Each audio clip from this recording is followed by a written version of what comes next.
这名健身网红出事的时候年仅23岁，作为泳装模特，她拥有相当傲人的身材。可后来医生委婉地提醒她，尽量不要再穿比基尼了，免得让人误会她有猴痘，遭人非议。可想而知，她该有多么的崩溃。那么接下来我们就一起来看看这个溶脂针到底是如何一步步摧毁她的身体的。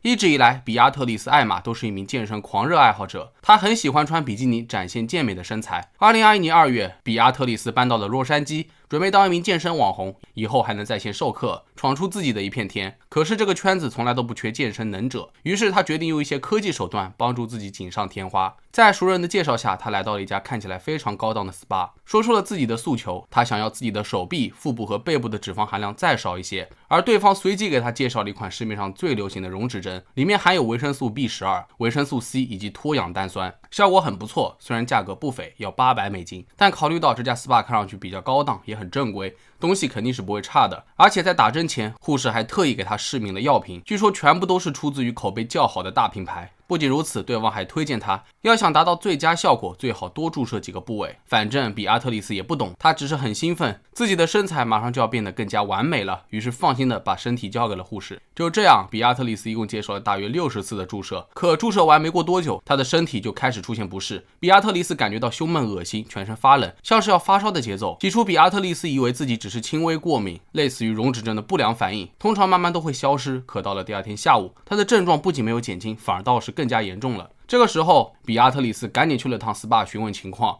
而医生笃定地告诉她，这是注射类医美的正常反应，只要耐心等待，不良反应都会消退。听到这些，比亚特丽丝悬着的心暂且放了下来。然而现实却截然相反，她的皮肤腐烂程度越来越严重了，痛得连衣服都穿不了，到后来甚至都没有办法自己洗澡上厕所。每当躺在床上，比亚特丽丝都不忍心看到自己的身体，她感觉全身正在被腐肉伤口一点一点的吞噬。眼看不见好，大约在发病2周后，比亚特丽丝才决定前往医院，因为她冥冥之中觉得自己很有可能都熬不过这一个晚上了，甚至她都已经等不到天亮了。然而医生检查后告诉了她一个坏消息，这一消息宛如晴天霹雳。接下来的每一天，比亚特丽丝都要忍受皮肤损伤溃烂的痛苦，而这一切的罪魁祸首竟然是自己花大价钱买来的溶脂针。后来医生进一步解释说道，脓肿分支杆菌是一种细菌感染。比亚特丽丝非常的绝望，更何况她曾经是一名需要时刻展示身材的泳装模特、健身网红，实在是令人惋惜。从2021年5月开始到9月，比亚特丽丝一直在医院接受治疗，她经历了多次手术、排脓，而且长期服用抗生素，每天至少需要挂水6个小时。除此之外，医生还建议她以后恐怕都不能再穿比基尼了，因为那些注射伤疤很难完全消退，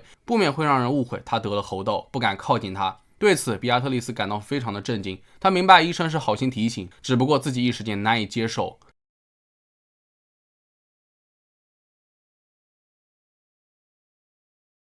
那么脓肿分支杆菌到底是什么呢？它是非结核分支杆菌的一种，常存在于水、土壤和灰尘中。这种致命细菌繁殖速度快，破坏力强，人体感染之后发病迅速，可引起多重器官感染的情况。最好要到大医院进行菌株培养及药敏试验，然后根据试验结果选择最敏感的抗生素进行联合治疗。如果能够找到敏感抗生素并进行针对性治疗，治愈希望还是很大的。相反，如果病情反复及不稳定，又尚未发现最敏感的抗生素，那恐怕治愈之路就非常艰难了。至于感染方式，脓肿分支杆菌的传播可以通过多种方式，它可以污染医疗设备，但通常都是注射了被细菌污染的物质，或者皮肤未经消毒，使用受污染的消毒剂、盐水和仪器来进行注射。另外，这种细菌在人与人之间的传播风险非常的小，所以脓肿分支杆菌容易在免疫缺陷者、近期接受过手术、纹身、接触温泉或者水疗后的人皮肤上感染。本想好好做个健身网红，专注互联网风口，名利双收，可没想到弄巧成拙，比亚特丽丝未来还要持续服用药物来控制并发症。这意味着他恐怕要永远告别自己喜欢的健身、旅行和比基尼了。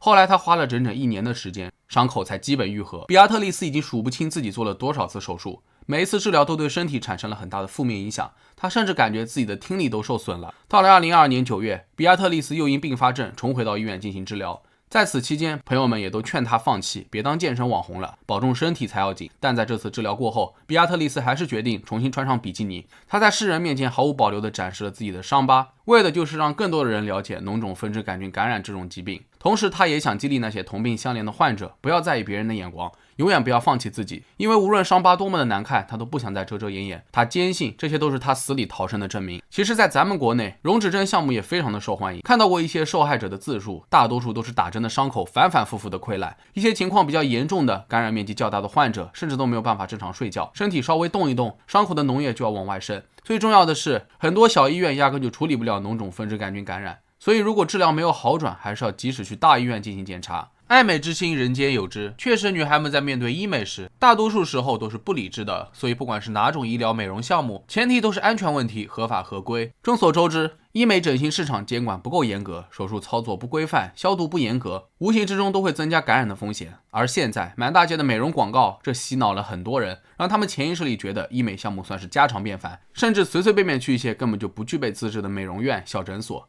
就敢让他们往自己的脸上、身上注射东西，一旦出现了问题，治疗起来不仅要花费大量的金钱，还要耽误很长的时间。最要紧的是给患者生理及心理造成巨大的伤害。维权无果，投诉无门，只剩患者一人长期郁郁寡欢，沉浸在失败的痛苦中，简直是得不偿失。所以不管是多么小的项目，大家还是要严格挑选有资质的机构，提前了解注射的产品是否从正规渠道购买，工作人员是否有行医资格证等等。还有一点就是现在无良的医美托简直是无孔不入，毕竟这中间的利润实在是太高了，切勿轻信他人。那好了，本期视频到这就结束了。如果你觉得这个视频有用的话，也别忘了点赞、收藏和分享，让身边的朋友都知道不良医美带来的后果是非常严重的。那我是正正，咱们下期视频再见吧。